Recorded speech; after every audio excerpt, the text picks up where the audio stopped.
Саламатсыздар ма достар, менің аты жөнім Спанкулов Маулен, мен заңгермін.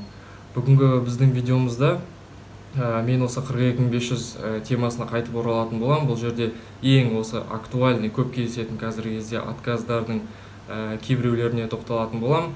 Ол яғни осы ESP және тағы басқа проблемалардың барлығы мен алдыңғы видеоларында өзім айтып кеткен болатын. Бұл видеода ең басты отказдар сіздердің потеря дохода не подтверждено деп сообщение келген жағдайда статустарыңызда, немесе сіздер белгілі бір госслужба предприятияда жұмыс істейсіз, соған байланысты сіздерге отказ келген жағдайда, немесе сіздің осы первый платеж поступил в период ЧП и одновременно являющимся получателем выплат и пособий деп келген жағдайда, сонымен қатар осы сіздің заявкаңыз дублирующая заявка деп келген жағдайда не істеуге болады, қалай істеуге болады, істеуге бола ма, сол туралы мен сіздерге айтып кететін боламын. Ең алдымен осыны айтпастан бұрын, сіздер негізі менің өзімнің YouTube каналыма, Instagram парақшама негізі тіркеліңіздер. Осы жерде осы барлық актуальный проблемалардың барлығын мен жазып, пост салып, история салып, YouTube каналдарында видео салып отырамын, осы заңнамалардың өзгергеніне байланысты. Ал енді біздің осы отказдарға келетін болсақ, ең бірінші отказ көп кездесетін бұл потеря дохода не подтверждена деп шығып жатыр қазір көбісінің статусында, сонымен қатар осы сообщенияларында. Сіздерге осындай негізі отказ келген жағдайда сіздер өздеріңіздің доходтарыңыздың жоғалуын дәлелдеулеріңіз керек.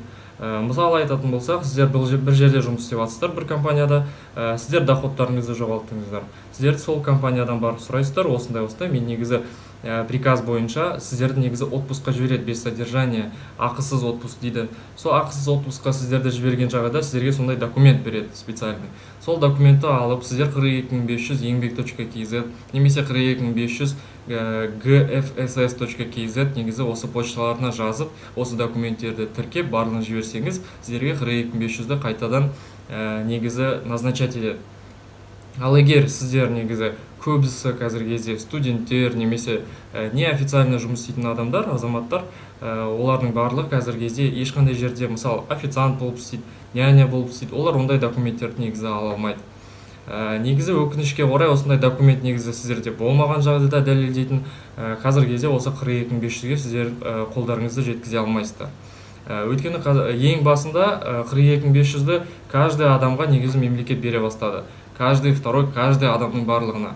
Бірақ қазіргі кезде осы мемлекет осы контрольға ұстағанына байланысты осы 42500-ді кім өзінің осы доходын жоғалтуы туралы дәлелдей алмаған жағдайда жоғалтқанын, ондай адамдарға 42500 теңгені сіздерге берілмейді. Екінші жағдай, сіздерге осы статустарыңызды көрген жағдайда 42500 сайтынан, немесе сіздерге осы смс келген жағдайда, сіздер осы госслужбада, предприятияда, бір госкомпанияларда істейсіз деген соған байланысты отказ келгенде, сіздер негізі өзіңіздің атыңыздан заявка жібермейсіздер ондай жағдайда. Осы госслужбада істейтін мемлекеттік, немесе мемлекеттік компанияда осы белгілі бір ТО-лар болады, олардың осы 50% мемлекеттікі, 50% жеке, немесе 100% мемлекеттікі. Осындай компаниялар, нацкомпаниялар, олардың сіздердің аттарыңыздан мемлекет негізі пособияға заявка жібереді. Үшінші жағдай. Сіздерге осы отказ келген жағдайда первый платеж поступил в период ЧП и одновременно являющимся получателем соцвыплат и пособий дейді.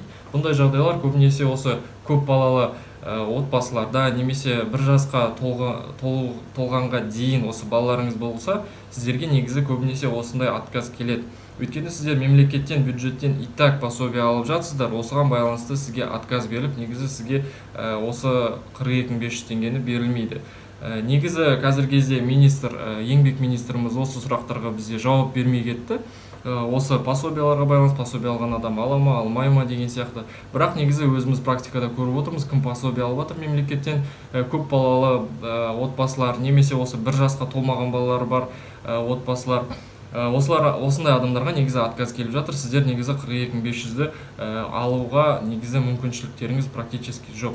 Сіздер негізі заявканы, конечно, қайтадан бере аласыздар. Бұл мемлекеттің ошибкасы да болуы мүмкін, бірақ менің ойымша сіздерге негізі осы пособия и так мемлекет негізі көмек беріп жатқандықтан, пособиялар мен осы көп балаларыңызға байланысты, немесе бір жасқа толмаған балаларыңызға байланысты, сіздер негізі бұл пособияны ала алмайсыз.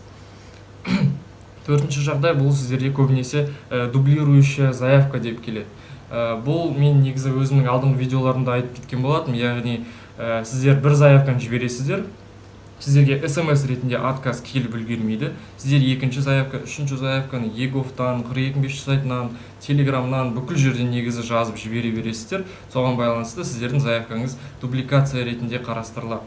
Даже сіздің негізі өздеріңіздің заявкаңыз бұл жерде қарастырылмайды. Мемлекетте осы госслужащийлар осы 42500-ге кім жауапты? Осы сіздердің дублированный заявкаларыңызды қабылдамайды. Қабылдағанның өзінде де сіздерге осындай дублирующая заявка деген отказ келеді. Өйткені сіздердің бірінші ең жіберген заявкаңыз әлі қарастырылуда деген сөз. Немесе ол туралы мемлекет өзінің официальный осы жауабын берген жоқ смс ретінде. Соған байланысты сіздерге осындай отказ келеді. Біздің видеомыз осымен аяқталды. Назар аударғандарыңызға рахмет. Сұрақтарыңыз болса менің инстаграмыма немесе осы YouTube каналының комментарийларына жазсаңыздар болады. Барлықтарыңызға жауап беруге тырысам. Бірақ сонда да негізі мен өзімнің инстаграмыма, осы YouTube каналыма ең актуальный проблемалар, сіздердің сұрақтарыңызды оқып, осы жерге видеолар, посттар жазып, видеолар салатын боламын. Назар аударғандарыңызға рахмет, сау болыңыздар.